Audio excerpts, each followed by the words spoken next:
अस्सलाम वालेकुम, welcome to debate eight 8। मैं हूं ईसा नकवी। आम इंतखाबात 2024 की गर्द अब जमना शुरू हो चुकी है। मंजरनामे के ऊपर जो धुंध छाई हुई थी वो भी आहिस्ता आहिस्ता सेटल हो रही है। हुकूमत कायम हो गई है। शहबाज शरीफ नए वज़ीर आज़म है पाकिस्तान के, और पाकिस्तान तहरीक इंसाफ का ये मुकदमा कि आम इंतखाबात में उनके साथ ज़बरदस्त धांधली की गई, उनको 80 नशिस्तों से महरूम किया गया, उसके हवाले से जो उनका केस था उसकी बुनियाद थी फॉर्म 45। फॉर्म 45 के मुताबिक वो ये दावा करते थे कि उनके पास जो फॉर्म 45 मौजूद हैं उनमें वो जीत गए हैं, लेकिन उनको ज़बरदस्ती हरा दिया गया। फॉर्म 47 के ऊपर नतीजा तब्दील कर दिया गया। आज इलेक्शन कमीशन ऑफ पाकिस्तान ने अपनी वेबसाइट पर फॉर्म 45 अपलोड कर दिए हैं, जिसके मुताबिक तहरीक इंसाफ का दावा बज़ाहिर गलत लगता है, लेकिन तहरीक इंसाफ अब इस हवाले से क्या कहती है, उनका क्या मौक़िफ़ है। क्या वो ये समझते हैं कि कोई टेम्परिंग की गई है इन फॉर्म 47 के हवाले से? ये एक बड़ा अहम मामला जिसके ऊपर आज प्रोग्राम में बात होगी। पाकिस्तान तहरीक इंसाफ के बैक्ड कैंडिडेट्स जो कि अब सुन्नी इत्तेहाद काउंसिल का हिस्सा हैं, उनको मखसूस नशिस्तें नहीं मिल रही। अब इलेक्शन कमीशन ऑफ पाकिस्तान मरकज़ में इन नशिस्तों की, मखसूस नशिस्तों की लगभग 23 मखसूस नशिस्तें उसकी तकसीम के हवाले से कल एक इजलास करने जा रहा है, और ये जायज़ा लिया जाएगा कि किस तनासुब से किस जमात को कितनी मखसूस नशिस्तें दी जाएँ, जो कि हिस्सा बनता था पाकिस्तान तहरीक इंसाफ के क्लेम के मुताबिक सुन्नी इत्तेहाद काउंसिल का। ये अहम मामला होगा। खैबर पख्तूनख्वा में हैरान कुन तौर पर बड़ी दिलचस्प बात सामने आई कि पाकिस्तान तहरीक इंसाफ के बैक्ड कैंडिडेट्स जो कि सुन्नी इत्तेहाद काउंसिल का हिस्सा हैं, उन्होंने जितनी नशिस्तें जीती आपके इल्म में है, लेकिन वो जमातें जिन्होंने चंद नशिस्तें जीती थी उनको बड़ी तादाद में ख़वातीन की मखसूस नशिस्तें अलॉट कर दी गई हैं। 7 जनरल नशिस्तें जीतने वाली JUI जमीयत उलमाए इस्लाम फजलुर रहमान ग्रुप, उनको ख़वातीन की 10 नशिस्तें, यानी कि कुल उन्होंने 7 जीती हैं और 10 उनको मखसूस नशिस्तें अलॉट कर दी गई हैं। इसी तरह जो मुस्लिम लीग नून है उसने 6 जनरल नशिस्तों के ऊपर इंतखाब जीता था, 8 ख़वातीन की मखसूस नशिस्तें, 4 नशिस्तें जीतने वाली पाकिस्तान पीपल्स पार्टी को ख़वातीन की 6 मखसूस नशिस्तें मिल गई, और PTI पार्लियामेंटेरियंस और ANP इन जमातों ने एक जनरल नशिस्त जीती थी, और इनको 100% यानी कि एक मखसूस नशिस्त जो है वो अलॉट कर दी गई है। तो ये एक मामला है जिसके ऊपर पाकिस्तान तहरीक इंसाफ ने अदालत का दरवाज़ा खटखटाने का फ़ैसला किया है, लेकिन बज़ाहिर लगता यही है कि जो नंबर गेम है वो अब इस किस्म की हो गई है। आइन साजी के लिए लगता है कि नंबर हुकूमती इत्तेहाद के पास पूरा हो गया, और एक वीक अलाइंस ज़रूर है, एक वीक कोलेशन ज़रूर है, उनके दरमियान दरारें ज़रूर है, लेकिन बड़ी बड़ी कानून साजी के लिए, बड़े बड़े अहम मामलात के लिए, आइन बनाने के लिए, आइन को चेंज करने के लिए उनके पास मतलूबा नंबर मौजूद है। यानी कि अगर बाइंडिंग फोर्स बरकरार रहे तो वो बहुत कुछ कर सकते हैं। इसी तरह एक लड़ाई जो पाकिस्तान में सियासी लड़ाई आपको पता है कि कब से जारी है, क्यों जारी है, उसकी क्या वजूहात हैं, उसमें अब पाकिस्तान तहरीक इंसाफ के अली अमीन गंडापुर साहब जो हैं वो खैबर पख्तूनख्वा के चीफ मिनिस्टर, उन्होंने कहा कि वफाक के साथ रब्ता तो रखेंगे, लेकिन उनके साथ जो है वो मामलात कुछ अच्छे नहीं चलेंगे। अब ये मामला कैसे अनफोल्ड होगा? पाकिस्तान तहरीक इंसाफ ने रिजर्व्ड सीट्स के डिसीजन के ऊपर अनाउंस कर दिया है country wide protest. Governor Punjab का मामला है, पाकिस्तान पीपल्स पार्टी का तय हुआ था मुस्लिम लीग नवाज से कि पाकिस्तान पीपल्स पार्टी का गवर्नर होगा। 3 नाम इस वक्त जो है वो फ्लोट हो रहे हैं। कमर ज़मान कायरा साहब का नाम है, उसमें मखदूम अहमद महमूद का नाम है, और नदीम अफजल चंद साहब का नाम जो है वो ज़ेर गर्दिश है। लेकिन कुछ शुनीद इस किस्म की है कि मुस्लिम लीग नवाज़ ने चंद साहब के, क्योंकि बड़े क्रिटिसाइज़ करते हैं, तो वो उनके नाम के ऊपर कोई एतराज़ कर दिया है। शायद चंद साहब जो हैं वो इस लिस्ट से आउट हो जाए। शहबाज शरीफ से मुलाकात की है पाकिस्तान पीपल्स पार्टी के डेलीगेशन ने, और PTI की रेजोल्यूशन तमाम सियासी कैदियों को बशमूल साबिक चेयरमैन तहरीक इंसाफ इमरान खान, इनको रिहा करने के हवाले से करारदाद जो है वो जमा करा दी है। ये है वो मंजरनामा जिसमें हम देख रहे हैं कि इस वक्त इंटरनेशनली पाकिस्तान को मुख्तलिफ ममालिक की तरफ से नई हुकूमत कायम होने पर शहबाज शरीफ साहब को तहनीती पैगामात भेजे जा रहे हैं। इस मंजरनामे पर बहस करने के लिए मुझे स्टूडियोज़ में ज्वाइन कर रहे हैं सेनेटर बहरामंद तंगी साहब। पहले पाकिस्तान पीपल्स पार्टी से ताल्लुक़ था, आजकल जो है वो कुछ अलहदगी चल रही है, और जो तंगी साहब हैं आजकल मीडिया में बड़ा इनके ऊपर फोकस भी है। सोशल मीडिया के हवाले से एक करारदाद जमा करवाई थी, फिर वो वापस ले ली। जमा क्यों कराई थी, वापस क्यों ली, इसके ऊपर भी प्रोग्राम में बात करेंगे। मुझे ज्वाइन कर रहे हैं GDA के सेक्रेटरी जनरल जनाब सफदर अब्बासी साहब। वो टेलीफोन लाइन के ज़रिए ज्वाइन करें। लेकिन आगाज़ गुफ्तगू का हम करेंगे जनाब शौकत बसरा साहब से, पाकिस्तान तहरीक इंसाफ के रहनुमा हैं और अपने हलके के हवाले से इनका बड़ा स्ट्रॉन्ग क्लेम है। मेरे पास प्रोग्राम में भी आए थे और अपने साथ एक इतना बड़ा दत्था जो है, एक फोल्डर जो है वो लेकर आए थे जिसमें फॉर्म 45 मौजूद थे। तो बसरा साहब, ये जो फॉर्म 45 आपने मुझे दिखाए थे उसके मुताबिक तो आप कह रहे थे कि आप जीत गए हैं। तो ये जो इलेक्शन कमीशन ऑफ पाकिस्तान ने फॉर्म 45 जारी किए हैं, अपनी वेबसाइट पर लगाए हैं, क्या आप अब हम आपके क्लेम को क्या समझें? ईसा नकवी साहब, पाकिस्तान तो हमने लिया था कि पाकिस्तान का मतलब क्या, ला इलाहा इल्लल्लाह। और आज 76 साल तकरीबन हमें हो गए हैं पाकिस्तान को आज़ाद हुए। अगर हम 1947 से देखें तो आज 76 साल बाद दोबारा कहानी 47 फॉर्म पे आके ख़त्म हो गई है। यानी कि जो नॉमिनेशन पेपर्स छीनने से कहानी शुरू हुई थी, वो ख़वातीन जो हमारी माएँ बहनें बेटियां हैं जिनको जेलों में बंद किया गया, उनकी सीटें छीनने तक आकर ख़त्म हो गई। और इलेक्शन कमीशन जो है, चीफ इलेक्शन कमिश्नर जिनकी आप बात कर रहे हैं, उनका तो मैं समझता हूं कि इस वक्त जो फ्रॉड, जो उन्होंने खिलवाड़ कर रहे हैं, ये आईनी इदारे के सरबराह हैं कहने के, तो मैं इसकी नज़ीर इसकी तारीख पाकिस्तान में मिलती नहीं है। अभी आपने कहा फॉर्म 45 वाली बात, फॉर्म 45 का पैगाम हमें तो यही दिया गया था ताकतवर अदारों के जो नुमाइंदे हैं, जो उनके स्पोक्स पर्सन उनकी तरफ से, कि इन पे पकौड़े रख के बेचें। और एक पैगाम ये आया था, जो मर्जी हो जाए, तहरीक इंसाफ के मैंडेट को नहीं मानना। और इसका मतलब यह है कि आप 80-90% पाकिस्तान के बगैर हुकूमत करना चाहते हैं, आप कब्रों के हुक्मरान बनना चाहते हैं। और आप इदारों के जरिए, मैं समझता हूं कि जो गठजोड़ हुआ था, चीफ जस्टिस काजी फायज ईसा साहब ने पूरी एक प्लानिंग मनसूबाबंदी के तहत ये इलेक्शन, जो हम लंदन प्लान कहते हैं, लंदन प्लान जो है वो अपने आखिरी मराहल में है। और लंदन प्लान में ये चीजें डिस्कस हो चुकी थी कि यहां पर कोई आइन नहीं होगा, कोई कानून नहीं होगा, यहां पर सिर्फ और सिर्फ बंदूक के जोर पे, डंडे के जोर पे, और इदारों में जो सरबराह बैठे हैं वो जो फैसला सादर कर देंगे। अवाम जो है वो कीड़े मकोड़े हैं, उनकी कोई हैसियत नहीं है, उनको तो ये समझा गया है। बसरा साहब, जो फॉर्म 45 आपके पास है और जो फॉर्म 45 इलेक्शन कमीशन की वेबसाइट पर आए हैं, तो अभी वो क्या रमजान का महीना आ रहा है, वो पकौड़ों वाली बात करनी पड़ेगी? बड़ा मजाक है ईसा नकवी साहब कि शौकत बसरा के पास जो फॉर्म 45 ओरिजिनल पड़े हैं, उनको टेम्परिंग करके, मैं आपको अभी मिसाल देता हूं, अभी वो सारी हम चीजें तैयार करके कल प्रेस कॉन्फ्रेंस कर रहे हैं। शौकत बसरा के एक पोलिंग स्टेशन जो मरोड का है, वहां 978 वोट थे, 978। सही। ये जो इजाजुल हक साबिक डिक्टेटर अमर जनरल जियाउल हक का बेटा है, उसके वहां वोट थे टोटल 78। उनको क्या किया गया है? उनको 978 कर दिया गया है और मेरे वोटों को 78 कर दिया गया है। एक मैं आपको मिसाल देने लगा हूं।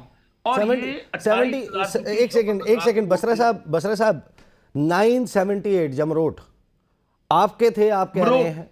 हमारा एक इलाका है, मेरे हल्का हरुणाबाद कोटाबास में, उसकी एक बहुत बड़ी आबादी है मरोट। वहां पे एक हल्का है 318 और 319 मरोट। वहां पे शौकत बसरा वोट लेता है 978। और ये जिसने झूठा हलफ उठाया है, वैसे तो आधी असेंबली से ज्यादा लोगों ने अल्लाह के 99 नामों के नीचे खड़े होकर झूठा हलफ उठाया है, कहां अल्लाह की रहमत आनी है। वो मोहम्मद इजाजुल हक, उसका जो फॉर्म 45 अपलोड किया गया है, उसके 978 कर दिए गए हैं और शौकत बसरा के 78 कर दिए गए। नहीं तो आपका क्या मिसाल आपका मुझे ये बताएं बसरा साहब, आपका जो 9 था 978 वाला, उस 9 का क्या किया है? उसकी मैं फिर उन्होंने यहाँ पे टेम्परिंग बड़े, एक तो इन्होंने ये किया है कि अभी एक मिसाल मैंने ये दिया, ये फॉर्म 48 नया तैयार हुआ है। अभी आपको एक मिसाल मैं और दे देता हूं। अच्छा ये नया तैयार हुआ है, उसका सॉफ्टवेयर पुराने वाले फॉर्म का अपडेट नहीं किया? पुराने फॉर्म वाले का अपडेट नहीं किया। ये इन्होंने वारदात किस तरह डाली है, पाकिस्तान को किस तरह ये बनाना, रिपब्लिक बना रहे हैं। और ये इन्होंने चूंकि मैसेज ये दे रहे हैं कि कोई इलेक्शन की अहमियत नहीं है, हम जो चाहेंगे करेंगे, तो इस मैं पे आपको हल्का जो अपना और बता देता हूं। नहीं, इस पे मुझे ये सुनिए, बताएं, सुनिए। नहीं इसी के ऊपर है बसरा साहब, ये जो आप जिस फॉर्म का हवाला दे रहे हैं, क्या नूरुल हसन तनवीर साहब जो नून लीग के कैंडिडेट थे, क्योंकि जीते हैं ज़ियाउल हक साहब के साहबजादे, जिनके आपके मुताबिक 58,000 वोट थे, रनर अप थे जो नूरुल हसन तनवीर हैं जिनके 72,000 वोट थे, और आपके 1,02,000 थे वोट। नहीं, मेरे 97,610 97,000, ठीक है। आप कहते हैं कि मैं जीत रहा था। 97,600। हाँ जी, जो फॉर्म 45 आप जिसका रेफरेंस दे रहे हैं, क्या इसका फॉर्म 45 नून लीग के पास भी वही है जो आप बता रहे हैं?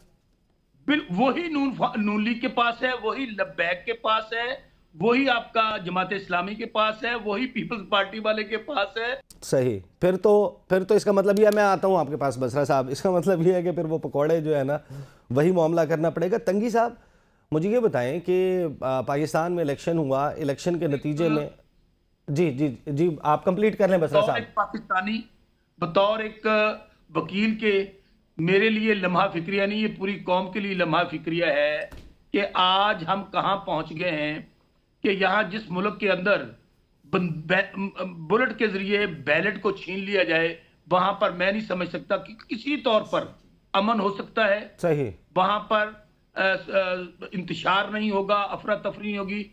ये आप देखेंगे। बसरा साहब, मैं आपके पास नतीजा वापस आता हूँ। मुझे बहुत भयानक नजर आ रहा है। आप शौकत भाई, मैं आपके पास आता हूँ। तंगी साहब, 8 फरवरी को इलेक्शन करवाया हमने, अरबों रुपए खर्च हुआ, पूरे मुल्क में एक मोबिलाइजेशन हुई, मैस मोबिलाइजेशन, इतनी बड़ी एक्सरसाइज से हम गुजरे हैं, और असूली तौर पे तो होना ये चाहिए था कि इसके नतीजे में ये जो लड़ाई चल रही है, सियासी लड़ाई, जिसकी वजह से बहुत डैमेज हो रहा है, पाकिस्तान में दरारें पड़ी हुई हैं, लोगों में पोलराइजेशन है, नफ़रत की एक फ़िज़ा है, एक सियासी अदम इस्तेहकाम है, उसकी वजह से मुआशी अदम इस्तेहकाम है, ये ख़त्म होता। अब ये फॉर्म 45 आने के बाद पीसीपी की वेबसाइट पे अब मामला ठीक हो जाएंगे, या ये जो मशवरा इनको मिला है पकौड़े बेचने का, उसमें रख के रमज़ान के महीने में, इससे मामला ख़राब होगा? बिस्मिल्लाहिर्रहमानिर्रहीम। नक़ी साहब, मैं समझता हूँ मैंने 1980 से मैंने पीपल्स फेडरेशन से पॉलिटिक्स शुरू की है, और आई थिंक 44 साल बाद मेरा रिश्ता ख़त्म हुआ पीपल्स पार्टी से। लेकिन आज जो मैं डिस्कशन करूँगा, मैं पीपल्स पार्टी की नहीं, बल्कि मैं एक पॉलिटिकल वर्कर की बात करूँगा और पाकिस्तानी की बात करूँगा। देखिए, मुझे ऐसा लगा जब जिन लोगों ने ओथ ली है नेशनल असम्बली में, उनकी तकारीर जब मैंने सुनी, तो उसने ये नहीं बताया कि मैं भी उन लोगों में से हूँ कि मैं भी रात के अंधेरे में लोगों के दरों पे गया था। क्या जब 1 अरब रुपए की मैंने बातें सुनी है कि 1-1 अरब रुपए लिए गए हैं, तो ये तो बताएं ना किसने दी हैं, वो भी सामने ले आए, और जिसको दी हैं उनका भी तो नाम बताएं। लेकिन जो तकारीर मैंने सुनी है, मैं एज ए पाकिस्तानी, मौलाना फजलुर रहमान ने तो बताया है ना, देखिए मौलाना फजलुर रहमान ने कहा है कि जिसने मेरे खिलाफ सदर का कैंडिडेट बनना था, उसने तिजोरियों के मुंह खोले। देखिए मेरी तो वो तो बने हैं जरदारी साहब। देखिए मैं तो नहीं, देखिए मेरी बात सुने। वो पंजाब, वो कह रहे Sindh assembly, KP assembly, Balochistan assembly खरीदी गई है। देखिए मेरी बात सुने, तो ये तो बताएं ना, ये बताएं कि किसने पैसे दिए। क्या आप लोग जो तकारीर करते हैं, जो इदारों को बदनाम करते हैं, जो पाकिस्तान के इंस्टीट्यूशन को तबाह करते हैं, जो पार्लियामान में आकर जो 3-4 दिन से मैं जो तकारीर सुन रहा हूं, not as a political worker, as a Pakistani, दिल दुखता है। मैं समझता हूं कि पाकिस्तान के 24 करोड़ अवाम देख रहे 3-4 दिन से कि कैसे कैसे तकारीर आप सुन रहे हैं। मैं समझता हूं कि आज ज़रूरत इस बात की है कि अगर रिजोल्यूशन के जरिए आप किसी की रिहाई मांगते हैं, मैं इससे मुतफिक नहीं हूं, बल्कि बसरा साहब, देखिए due process of law follow होना चाहिए। मियां साहब में भी होना चाहिए था। देखिए, हाँ, ये नहीं कि बायोमेट्रिक मशीन चल के जा रही है। बसरा साहब भी पीपल्स पार्टी में रह चुके थे और मैं भी पीपल्स पार्टी में रह चुका हूं। अभी ओपीटीआई में है, मैं एक किसी पार्टी का मेंबर नहीं हूं। लेकिन अगर जरदारी साहब ने 20 साल अदालतों को फेस किया है, तो मैं समझता हूं कि पाकिस्तान की अदालतों पे अगर आप एतमाद नहीं करते हैं, अगर आप इलेक्शन कमीशन पे एतमाद नहीं करते हैं, अगर आप पार्लियामान पे एतमाद नहीं करते हैं, अगर आप अफवाज पाकिस्तान को नहीं मानते, तो फिर मुझे बताएं कि मैं पाकिस्तानी होने का दावा क्यों करूं? फिर मुझे किसने हक दे कि मैं पाकिस्तानी होने का दावा करूं? मुझे हक है कि मैं कम से कम किसी जगह पे तो ये साबित करूं कि मैं पाकिस्तानी हूं। आज जिन लोगों पे केसेस हैं, जो कैद में हैं, उन अदालतों को फेस करे सर, उनके पास अच्छे अच्छे वकील हैं सर। अगर सपोज देखें सर, हमारे सामने वाकयाती शवाहिद, आप उसका जवाब दें ना। हमारे सामने वाकयाती शवाहिद हैं, सर्कमस्टेंशियल एविडेंस है जी, वो धांधली के इल्जामात की तौसीक करता है। सही, यानी हो सकता है कि ये बात किसी को पसंद ना आए, लेकिन इंटरनेट सर्विस का बंद होना, मोबाइल फ़ोन का बंद होना, ताकि लोगों को मुश्किल दरपेश आई, जिसकी वजह से अपने पोलिंग स्टेशंस जहाँ पर उन्होंने जाके वोट पोल करना है उसमें तकलीफ़ पेश आई। जो run up to the election है उस पर जो कुछ हो, और फिर जैसे ही इलेक्शंस आने का सिलसिला शुरू हुआ, टेलीविज़न स्क्रीन्स पर जगमगाने शुरू हुए, उस पर एक पैटर्न इस्टेब्लिश होता हुआ नज़र आया, साथ ही इलेक्शंस के रिजल्ट्स रुक गए। उसके बाद वो 8 घंटे 10 घंटे का जो गैप है, उसके बाद कहानी में जाहिर है कि ये वो सवालात हैं। मैं I am not a jury, I am not जज, मैं ना अदालत हूँ ना मैं कुछ हूँ, मैं कुछ नहीं हूँ, मैं फोरम नहीं हूँ जो ये एस्टैब्लिश कर सके जी, लेकिन ये सर्कमस्टेंशियल एविडेंस इनफ है। ये आप ऐड कर दें जो आपने करना है। मैं एक बात और ऐड कर जी कि मैं फिर कह रहा हूँ कि जो इलेक्शन कमीशन है ये पाबंद था 14 दिन के अंदर फॉर्म 45 अपलोड करने का। 22 तारीख को हो जाने चाहिए थे, 22 फरवरी को। आज मेरे ख्याल में अराउंड 1 महीने के बाद आज वो जो निकाले गए हैं फॉर्म 45, जो पता नहीं कौन कौन से बाजार से और कौन कौन से तैयार करके कहां टेम्परिंग कर, ये बहुत बड़ा जुर्म है। सही, मैं तंगी साहब से इस पर बात करता हूँ। बसरा साहब, मैं तंगी साहब से बात करता हूँ। मुझे ज़रा सफदर अब्बासी साहब को जो है वो शामिल करने दें। सफदर अब्बासी साहब, आप लोग भी सरापा एहतजाज हैं, सिंध में हम देख रहे हैं जो एहतजाज हो रहा है। फॉर्म 45 लग गए हैं जनाब, जो इलेक्शन कमीशन की वेबसाइट है, और बसरा साहब के मुताबिक तो उनको मशवरा दिया गया कि अब इसमें पकौड़े रख के बेचें। तो आप लोग क्या करेंगे? पकौड़े बेचेंगे, क्या करेंगे? देखिए जी, पहली बात तो साहब, बुनियादी बात यह है कि हमारा जो इशू सिंध के अंदर है वो फॉर्म 45 है, न 47 न 48 है। अच्छा, हमें तो एक 15 साल हुकूमत की जो रेमनेंट से उनके हवाले कर दिया गया कि जी आप इलेक्शन लड़ें, और जो 15 साल की वहाँ पे गवर्नमेंट थी जरदारी साहब और उनके लोगों की, उसी हवाले से जो है ना वो चीफ मिनिस्टर बनाया गया। उसी हवाले से फिर चीफ मिनिस्टर साहब ने अपनी तमाम तर जो है ना जो कैबिनेट जो उनके ऑफिसर से, वही ऑफिसर से जो मुराद अली शाह साहब के साथ काम करते थे, फिर उन्होंने जो है ना वो जो है ना डिप्टी कमिश्नर्स और एसपीज वही लोग लगाए जो कि 15 साल से उस गवर्नमेंट के साथ जो नथी रहे, जो उनके फायदे उठाते रहे, जो उनके बेनिफिशियरी रहे। और फिर उन इलेक्शन कमीशन ने उन्हीं लोगों को उठा के जो है ना वो आरओज और डीआरओज बना दिया, जिसको माजरत के साथ जस्टिस ईसा साहब ने उनको सेक्टर करा दिया कि जी यही आरओज और डीआरओज रहेंगे। और उसके बाद जो ना उन्होंने जो ना पोलिंग स्कीम्स बनाई, हमारी पोलिंग स्टेशन 50-50 पोलिंग स्टेशन फी कॉन्स्टिट्यूंसीज की तब्दील करके जो ना लोगों के घर, अपने ओताकों में, लोगों के स्कूलों में, लोगों के घरों में, गाँव में लेके चला जाया गया। उन्हीं लोगों ने फिर जो ना प्रिजाइडिंग ऑफिसर्स लगाए, उन्हीं लोगों ने पोलिंग ऑफिसर्स लगाए, और उन्होंने फिर इलेक्शन कराया। और हत्ता कि आखिर में ये इल्जाम भी लगे कि जी बैलेट पेपर्स भी बांटे गए जो कि मुख्तलिफ पोलिंग स्टेशन पर कास्ट तो ये सुतेला सलूक तो ये जो है, सारी हमारी जो 4 डिवीजन हैं, मैं कराची को थोड़ा सा जो ना अलग करके जो 4 डिवीजन हैं या 5 डिवीजन हैं हमारे, हैदराबाद है, शहीद नजीबाबाद है, अपना मीरपुर खास है, लड़काना है, सखर है, उनकी तो ये कहानी है जी। अच्छा, मुझे ये बताएं सफदर अब्बासी साहब, आप जो बता रहे हैं कि आपके साथ तो बड़ा सुतेलों वाला सलूक हुआ है। अब मेरा सवाल ये है कि मैंने आप लोगों की प्रेस कॉन्फ्रेंस देखी थी, JUIF, GDA और MQM, आप लोगों ने बैठ के प्रेस कॉन्फ्रेंस की और आपने ये बताया कि 15 साल से एक जमात काबिज है, कराची वाला सिस्टम आपने उसका तस्करा किया, आपने कहा हमने मुतबादिल प्लेटफॉर्म दे दिया, हम मिलकर जो है वो सिंध के अवाम को छुटकारा दिलाएंगे, ये चोर हैं, ये डाकू हैं, ये लुटेरे हैं, ये वगैरह वगैरह, ये सारे इल्ज़ामात लगाए। अब उसमें आपके और GDA के साथ तो आप देखें कि हम वहाँ पर जो हमने नताइज देखे हैं वो सामने आ गए। MQM में कौन से गुण थे कि वो आपके साथ बैठे? MQM में कौन से गुण थे? वो गुण उनमें कौन से थे कि वो आपके साथ स्टेज पे बैठे, एक ही प्लेटफॉर्म पे बैठे हुए थे? कराची में वो तो अपना बड़ा अच्छा खासा हिस्सा ले गए।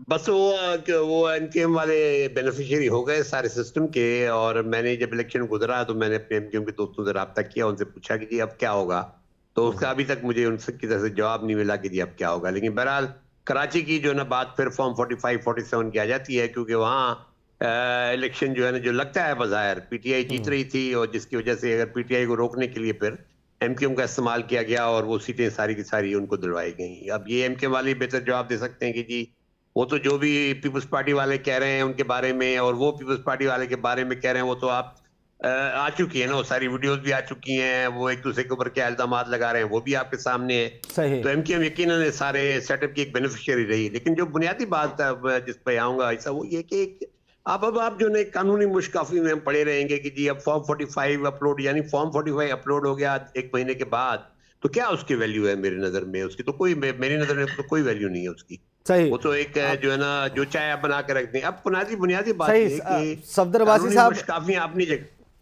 मेरे साथ रहे। मुझे जी। मुझे एक शॉर्ट ब्रेक लेनी है, ब्रेक के बाद वापस आएंगे। नशिस्तों का मामला है, फिर इन सियासी जमातों का आइंदा लाए अमल क्या होगा, इस पर बात करते हैं आफ्टर द ब्रेक।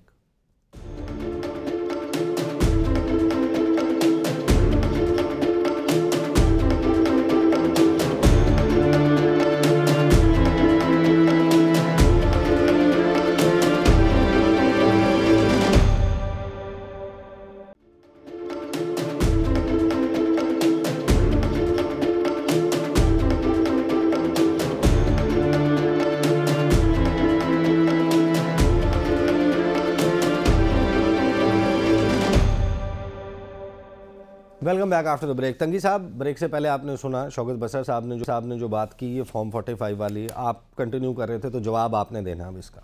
देखिए मेरी बात सुने नकवी साहब, मैं समझता हूं कि इलेक्शन से पहले मैंने एक तकरीर की थी सेनेट में कि जनरल मासेस, पॉलिटिकल जमातें, लीडरशिप, इदारे, इलेक्शन कमीशन बैठ के एक ऐसा माहौल बनाए कि लेवल प्लेइंग फील्ड की जो बातें हम सुन रहे थे, जो लाडले की बातें हम सुन रहे थे, जो बड़े जलसे की बातें हम सुन रहे थे, जो वज़ीर आज़म की तकरीर की जो हम बातें सुन रहे थे, तो मेरी स्पीच रिकॉर्ड पे है कि आने वाले इलेक्शन पे बहुत उंगलियां उठेगी।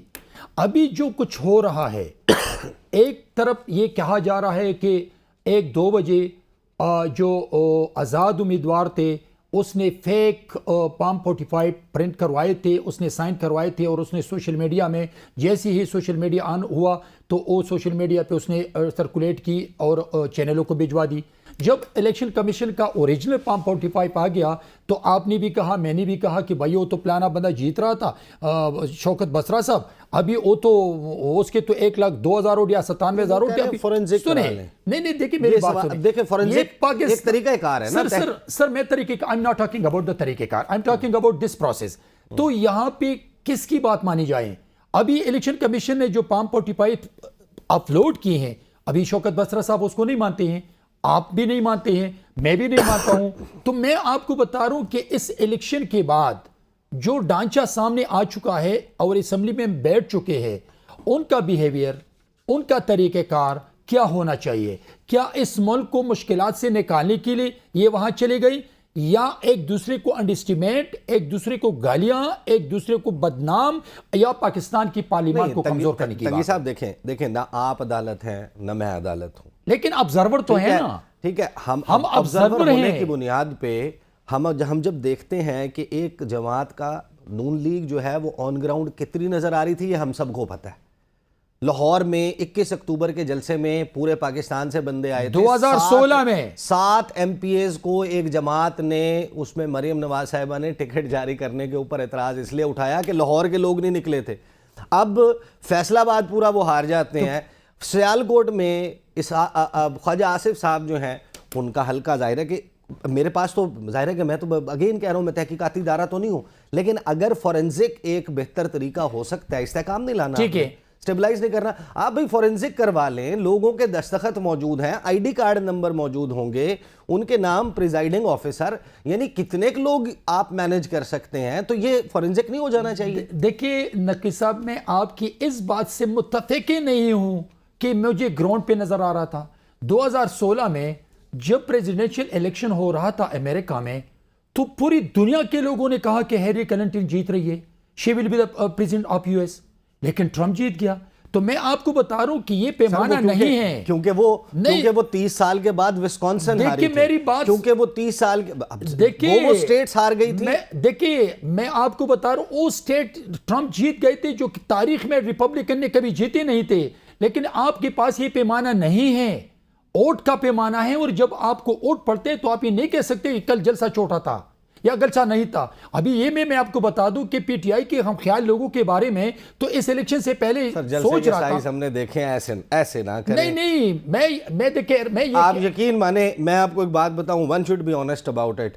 जो कुरैशी साहब कोटद्दू में कुरैशी मोड़ के ऊपर चौक मुंडे में जलसे कर रहे थे, जो शेर अफजल मरवत ने कन्वेंशन किए हैं, आप यकीन माने मुझे कम से कम उसके लेवल पे भी नून लीग के लीडरशिप के जलसे नहीं नजर आए, अदर देन कसूर का खुडिया का मुझे जलसा। ये बताएं, कसूर का खुडिया के तो जलसे फिर मुझे एक मिनट तो फिर मुझे ये बताएं कि मानसेरा में मियां नवाज शरीफ का जलसा तारीखी जलसा था जो कि इस इलेक्शन में किसी लीडर का नहीं हुआ है। लेकिन फिर ये मुझे बताएं कि मानसेरा सीट क्यों हार गए? वाहिद जलसा क्यों हार गए? मानसेरा सीट क्यों हार गए? जलसा तो बहुत बड़ा था, हजार लाखों लोग आए थे। सर पूरे खैबर पख्तूनख्वा से बंदे गए। देखिए मैं I am talking about the जलसा। अगर जलसे बड़े हो या छोटे हो, इसका पैमाना नहीं है। आई एग्री पैमाना है नहीं जीतने का। I agree. इसीलिए तो मैं ये कह रहा हूं कि उसके ऊपर अगर आप उसको लेजिटिमेसी ही देनी है, उसके लिए पूरी दुनिया। सर देखें इंटरनेशनल मीडिया, एक बात ये मेरा एतराज नहीं है। एक बात का मौका मुझे आपके इस टॉक शो पे मुझे खुशी है कि हम तीनों पीपल्स पार्टी के मेंबर रह चुके हैं। और अनफॉर्चुनेटली आज पैदल और अभी 3 मुख्तलिफ जमातों के नहीं, तो बसरा साहब, मैं किसी जमात में नहीं हूं, लेकिन हम बसरा साहब मुझे ये बताइए कि शहबाज शरीफ साहब ने जीतने के बाद जो पहली तकरीर की ना, उसमें उन्होंने कहा मिसाके मफाहमत और मिसाके मईशत। वज़ीर आला खैबर पख्तूनख्वा का बयान मैं देख रहा हूँ, वो कहते हैं कि बतौर हुकूमत वफाक से रब्ता रखेंगे लेकिन वोट चोरों से मुफाहमत नहीं करेंगे। अब आप मुझे ये बताइए कि मिसाके मईशत, मिसाके मफाहमत लेट हो गया, उसके लिए 8 फरवरी से पहले करना चाहिए था, rules of the game set करने चाहिए थे। पीसा नकवी साहब, पहली बात तो ये मिसाके मुफाहमत, मिसाके जमहूरियत,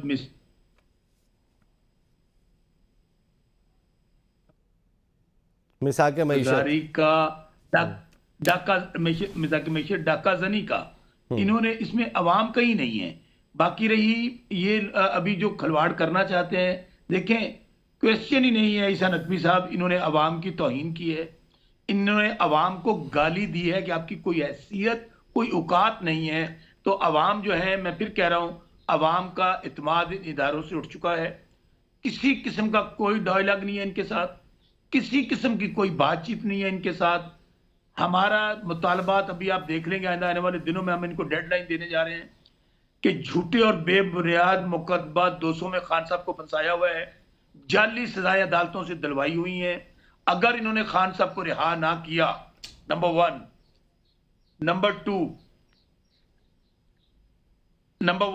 नंबर 2 हमारे खान साहब की रिहाई, सियासी कायदीन की रिहाई, हमारे वर्कर और जो अरसा दराज से हमारी माएँ बहनें जेलों में बड़ी हैं उनको रिहा ना किया, तो मैं आपको बात बता दूं, बिल्कुल इनसे कोई डायलॉग नहीं होगा, कोई मुज़ाकरात नहीं होंगे। हम उसके लिए तमाम सियासी जमातों के साथ राब्ते में आ चुके हैं।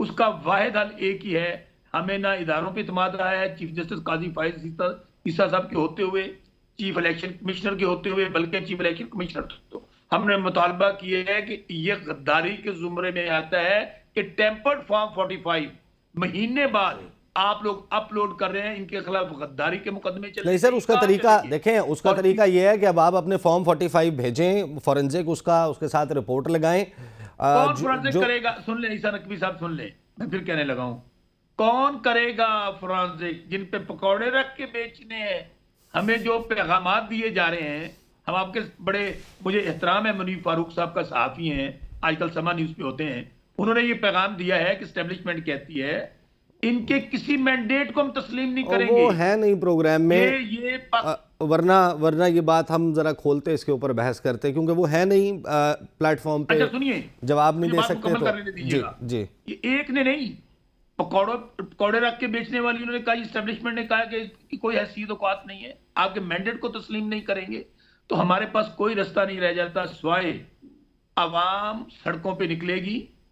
बिल्कुल ये पाकिस्तान में मेक और ब्रेक का मामला है। सही सवाए लॉन्ग मार्च के ये जो जाली हुक्मरान हैं, मैं फिर कह रहा हूं, जिन्होंने सिर्फ ये नहीं कि पाकिस्तानी अवाम को गाली दी है, इन्होंने अल्लाह ताला को नाराज किया है। 99 नामों के नीचे आधी से ज्यादा असेंबली जाली फॉर्म 45, आज तो क्लियर हो गया। सही बसरा साहब, तमाम टेम्पर्ड 45 फॉर्म आ गया, मेरे पास भी मौजूदा है। अभी आप देखें सलमान अकरम राजा साहब, डॉक्टर यास्मीन राशिद, हम कल प्रेस कॉन्फ्रेंस करने जा रहे हैं लाहौर में, एक एक फॉर्म 45 जो टेम्पर्ड किया गया है, जो नया बनाया गया है, ये सही। मैं आता हूँ आपके पास वापस। अब्बासी साहब ये बताइए कि जो सिंपल मतलब है जो वज़ीर-ए-आज़म साहब का कि मिसाक़ मफ़ाहमत कर लें, मिसाक़ मईशत कर लें, वो आपको ये पैगाम दे रहे हैं कि आप बस मान लें जो हो गया है सो हो गया, आगे की तरफ देखें। तो आपकी जो JUIF की मुलाकात हुई है, आप लोगों का लाएअमल क्या होगा? मौलाना साहब आए हुए थे, मुलाकातें भी हुई। देखिए सर, पहले तो आपने थोड़ा सा मुझे बात कंप्लीट करने का मौका नहीं दिया। मैंने जो बात की उसके बाद जो मामला है, अब कानूनी मुश्किलात है सारी अपनी जगह, कानूनी जो भी बातें, इलेक्शन कमीशन की कहानियां और सुप्रीम कोर्ट और ये सारी तो अपनी जगह रहेंगी। लेकिन बुनियादी तौर पे देखें, ये इलेक्शन कंट्रोवर्शियल हो चुका है नेशनल लेवल पे। इंटरनेशनल ऑब्जर्वर्स ग्रुप्स आप कोई भी ले लें, US monetary groups, amnesty international, UN observers group, European commission, UK के ग्रुप्स, जितने भी जो लोग इलेक्शन को मॉनिटर करते हैं दुनिया के अंदर, या चाहे अपना आप पिलडाट ले लें, फाफन ले लें, या जो इंडिविजुअल्स हैं सर बारी साहब जैसे लोग जो कि इलेक्शन मॉनिटरिंग की जो ना एक लंबा एक्सपीरियंस रखते हैं, उन्होंने इस इलेक्शन को पाकिस्तान की तारीख के गंदे तरीन इलेक्शन में जो ना शुमार कर दिया गया। तो अब आप कुछ भी कर लें, आप उसका जो स्टिग्मा लग चुका है इस पार्लियामेंट के ऊपर, इस असेंबली के ऊपर, इस सूबाई असेंबली के ऊपर, ये स्टिग्मा रिमूव नहीं हो सकता। ये जो भी आप एक्सरसाइज होगी, लेकिन इस सब के बाद है, इस सब के बाद है शहबाज शरीफ का पैगाम, उस पे बताएं कि आपका क्या जवाब है? शहबाज शरीफ साहब को क्या जवाब? देखिए, जब एक कंट्रोवर्सी अपनी जगह है, GDA की तो पोजीशन ये है कि हम तो सूबाई असेंबली की हमें 2 सीटें मिली थी, वो भी हमने जो ना वापस कर दी उनको कि भाई ये अपने पास रखें आप, और हमारे तो लोगों ने अभी तक ओथ भी नहीं उठाया। तो बाकी जो जमातें हैं जिन्होंने ओथ उठाया भी है, बड़ी सीरियस रिजर्वेशन हैं सिंध के अंदर। हमने यकीनन बाकी जितनी भी जमातें हैं, चाहे वो JUIF तो ऑलरेडी हमारे साथ इत्तेहाद में थी, उनके साथ तो हमारा एक कोऑर्डिनेशन ऑलरेडी चल रही है सिंध लेवल के ऊपर। सही। हमने जमात इस्लामी को भी उसमें दावत दी है, हमने जो है ना उसमें PTI के जो दोस्त हैं उन्होंने दावत दी, उनको भी हमने दावत दी है। तो हमारी तरफ तो क्लियरली कट बात है कि ये जो सिस्टम है उसको किसी तरह एक्सेप्ट नहीं करता। सही। अच्छा शहबाज शरीफ साहब का जो भी बात होगी, देखिए पहले तो शहबाज शरीफ साहब का सबसे बड़ा मसला अब इस पार्लियामेंट का ये या गवर्नमेंट का ये है कि वो डिलीवर करे, इकोनॉमिकली डिलीवर करे, आईनी कानूनी जितने भी मसाइल इस वक्त पाकिस्तान के अंदर क्रिएट हो गए हैं, पहले तो उनको देखें ना कि वो क्या डिलीवर करते हैं। मैं समझता हूँ कि जो पाकिस्तान के मसाइल हैं वो न शहबाज शरीफ हल कर पाएंगे। अच्छा बसरा साहब भी कुछ ऐड, बसरा साहब के साथ कर पाएंगे। बसरा साहब भी कुछ ऐड करना चाहते हैं? मुझे क्विक ब्रेक लेने दें बसरा साहब, मुझे क्विक ब्रेक लेने दें, वापस आता हूँ मैं आपसे शुरू करता हूँ।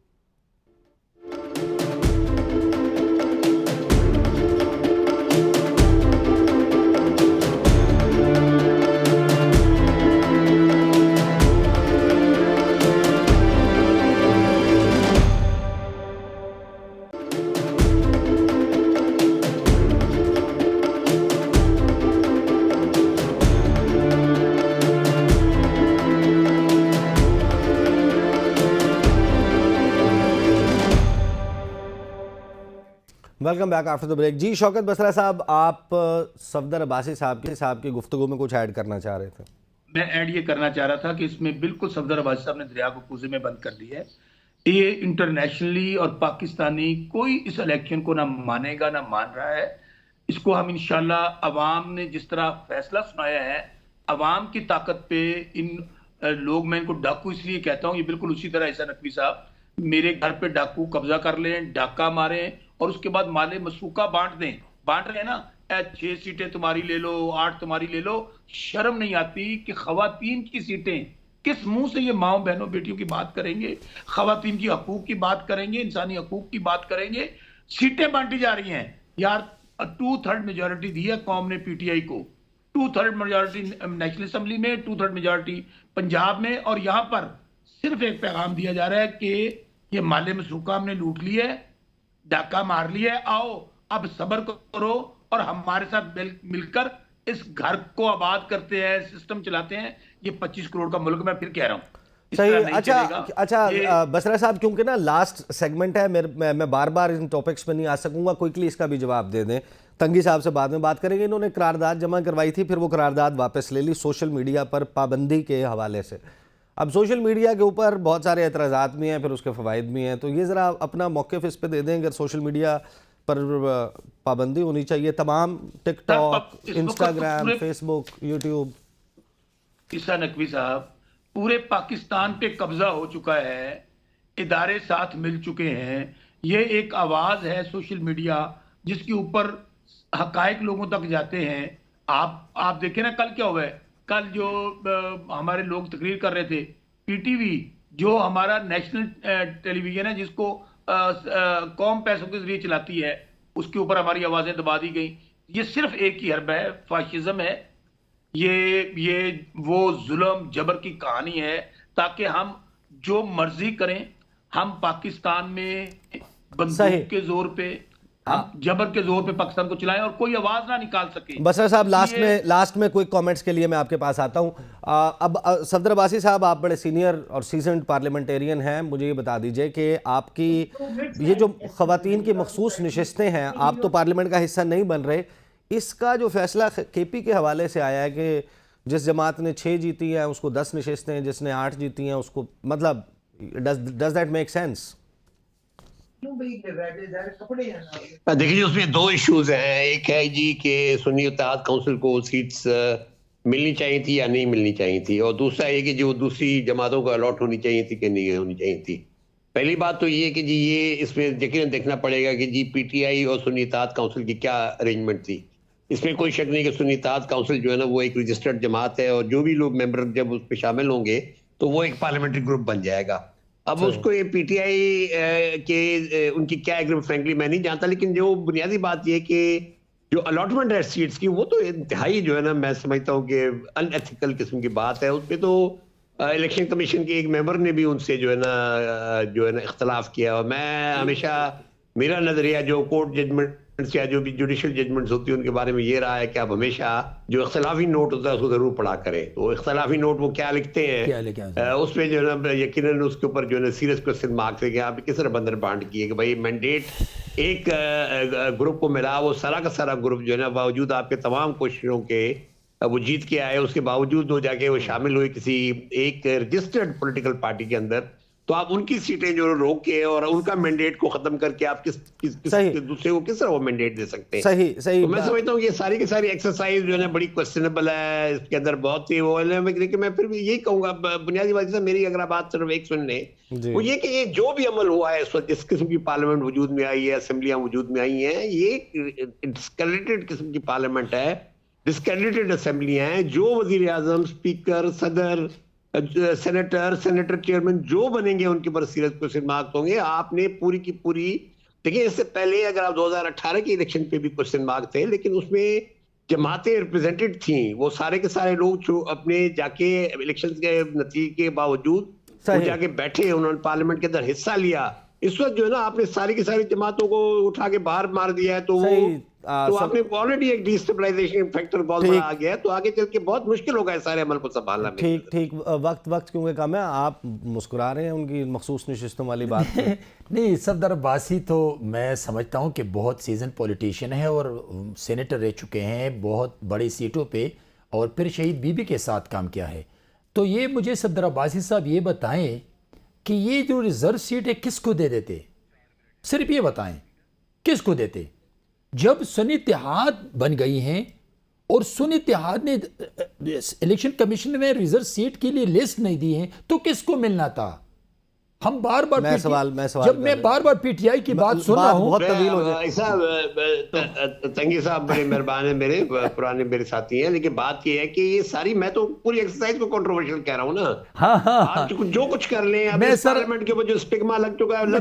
हाँ, मैं सवाल में ऐड कर देता हूँ। अब हुकूमत, जी मैं सवाल में ऐड कर देता हूँ। देखिए आप भी गोश्त नहीं खाता जिस तरह ये लोग गोश्त नोच रहे हैं पाकिस्तान का और पाकिस्तानी अवाम का, कि रिजर्व सीटों पे भी जो इनकी किसका हक था? सर, पाकिस्तान की कुल आबादी का निस्फ है खवातीन। हमारे यहाँ मर्द हर चीज़ में, हर शोबे में डोमिनेट करते हैं। जो असल में इसके पीछे लॉजिक है कि आपने मखसूस नशिस्तें ख़वातीन की रखी हैं और 5 जनरल सीट 5% जनरल सीट्स के ऊपर ख़वातीन का लड़ने का कहते हैं, ताकि तनासुब के एतबार से नुमाइंदगी मिले। अब जो 1,60,00,000 वोटर है उसमें ख़वातीन भी शामिल होंगी।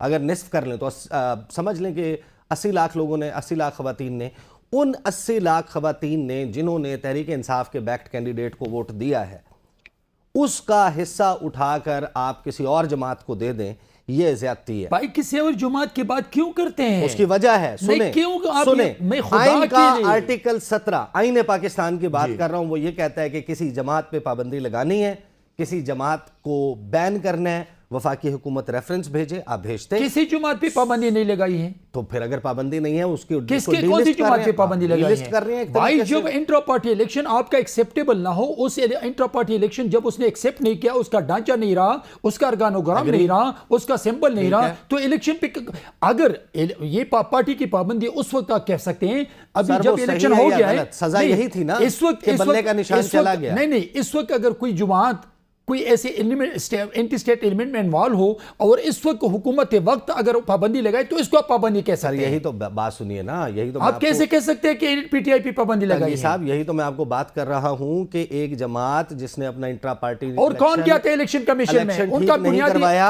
ये उनका मौक़िफ़ है कि हमने ठीक कराया, हमें निशाना बना, हम मैं एक मशवरा दे दूं, हम एक्सेप्ट कर लेते हैं इस बात को। उसके नतीजे में जो सजा मिलनी थी वो ये थी कि बल्ले का निशान नहीं मिला, उनको सिंबल नहीं मिला, तो फिर तो अब पार्टी तो सफ़े हस्ती से नहीं खत्म हो गई ना। कौन सी पार्टी की बात कर रहे हैं भाई? अभी इंट्रा पार्टी इलेक्शन करवा दे इमरान, फिर तमाम एमएनएज एमपीएस को कहें कि रिजाइन दे दे सुन्नी इत्तेहाद से, इसलिए कि अगर वो फिर पीटीआई में आते हैं तो फिर डिस्क्वालीफाई होंगे, रिजाइन दे दे और फिर इलेक्शन करवा दे, सोशल मीडिया फिर पीटीआई के बल्ले से इलेक्शन लड़वा दे, तो ये सब पीटीआई के वर्कर हो, एमएनएमपी हो जाएंगे। वक्त कम रह गया और मैं सोशल मीडिया वाले मामले के ऊपर फिर हम बात कभी उठा रखते हैं। बहुत बहुत शुक्रिया। जनाब बहरम तंगी साहब हमारे साथ मौजूद थे, जनाब सफदर अब्बासी साहब और साथियों को सलाम कहता हूं, और शौकत बसरा साहब हमारे साथ मौजूद थे। ये है such is the state of Pakistan right now कि पाकिस्तान में इलेक्शंस के बाद हम देख रहे हैं कि एक के बाद एक इशू सींग फंसे हुए हैं हमारे सियासतदानों के, और उसी दौरान पाकिस्तान के मुआशी चैलेंजेस एक भयानक भेड़िए की तरह मुंह खोलकर गुर्राते हुए देख रहे हैं पाकिस्तान की आवाम को, जिनके बारे में गालिबन कोई नहीं सोच रहा। अब तक के लिए इतना ही, इजाज़त दीजिए, अल्लाह हाफिज़।